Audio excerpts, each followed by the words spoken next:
च्या दृष्टीने आता महायुतीने तयारी सुरू केलेली असून फेब्रुवारीमध्ये उपमुख्यमंत्री देवेंद्र फडणवीस हे राज्यभर दौरा करणार आहेत।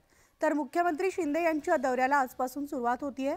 शिवसंकल्प अभियान असं या संपर्क अभियानाला नाव देण्यात आलेलं आहे आणि आजपासून 24 जानेवारी पर्यंत होणाऱ्या या अभियानादरम्यान महाराष्ट्रातील सगळ्या जिल्ह्यांचे दौरे केले जाणार आहेत। यावेळेस काही ठिकाणी सभा आणि काही ठिकाणी कार्यकर्त्यांचे मेळावे सुद्धा घेतले जाणार आहेत। दरम्यान मुख्यमंत्री शिंदे यांच्या शिवसंकल्प अभियानात गेल्या वेळेस शिवसेनेने लढवलेल्या मतदारसंघांमध्येच हा दौरा होणार आहे आणि आज पिंपरीमध्ये खासदार श्रीरंग बारणे यांच्यासाठी मुख्यमंत्री एकनाथ शिंदे यांची सभा होणार आहे।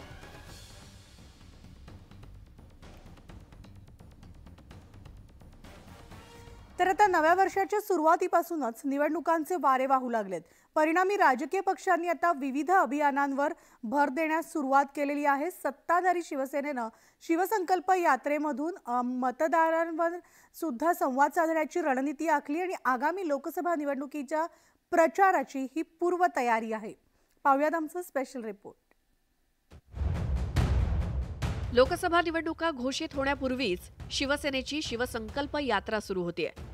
छत्रपती शिवाजी महाराजांचं जन्मस्थळ असलेल्या शिवनेरी किल्ल्यावरून शिवसंकल्प यात्रा सुरू आहे। शिरूर लोकसभा मतदारसंघातून शिवसंकल्प यात्रेचं रणशिंग मुख्यमंत्री एकनाथ शिंदे फुंकणार आहेत। राज्यातील मागील 4 वर्षातील सत्ता संघर्षानंतर आता सर्वात मोठी निवडणूक होणार आहे। परिणामी लोकसभा निवडणुकीच्या रणसंग्रामात शिवसेनेनं शिवसंकल्प यात्रेतून प्रचारात आघाडी घेतली आहे।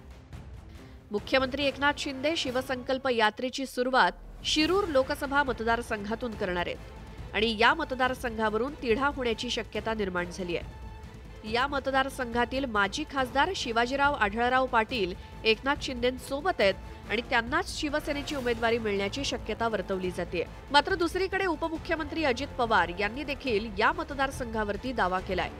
परिणामी शिरूर लोकसभा मतदारसंघ महायुतीत कुणाच्या वाट्याला जातो आणि उमेदवार कोण असेल याकडे सगळ्यांचं लक्ष लागलंय। भीती वाटायचं काही कारण नाही ना, तो त्यांच्या पक्षाचा अंतर्गत प्रश्न आहे। त्यांनी कुठे आमचे उमेदवार बदलायचं चालू आहे का? तो त्यांच्या पक्षाचा अंतर्गत प्रश्न आहे। त्यांनी काय करावं काय नाही करावं हा त्यांचा प्रश्न आहे ना। शिरूर पाठोपाठ मुख्यमंत्री एकनाथ शिंदे मावळ लोकसभा मतदारसंघात शिवसंकल्प यात्रेची दुसरी सभा घेणार आहेत। एकंदरीतच मुख्यमंत्री एकनाथ शिंदे यांनी शिवसेनेच्या पारंपरिक लोकसभा मतदारसंघावरतीच लक्ष केंद्रित केल्याचं दिसून येत आहे। 2019च्या लोकसभा निवडणुकीमध्ये राज्यातील 48 पैकी शिवसेनेने एकूण 22 लोकसभा मतदारसंघामध्ये उमेदवार उभे केले होते। त्यापैकी 18 लोकसभा मतदारसंघामध्ये शिवसेनेचे उमेदवार निवडून आले होते। राज्यातील सत्ता संघर्षानंतर शिवसेनेच्या 18 लोकसभा खासदारांपैकी 13 खासदार मुख्यमंत्री एकनाथ शिंदे यांच्या सोबत गेले।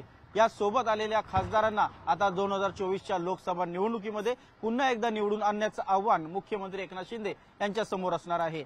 व्हिडिओ जर्नलिस्ट गणेशसह उदय जाधव, न्यूज 18 लोकमत, मुंबई।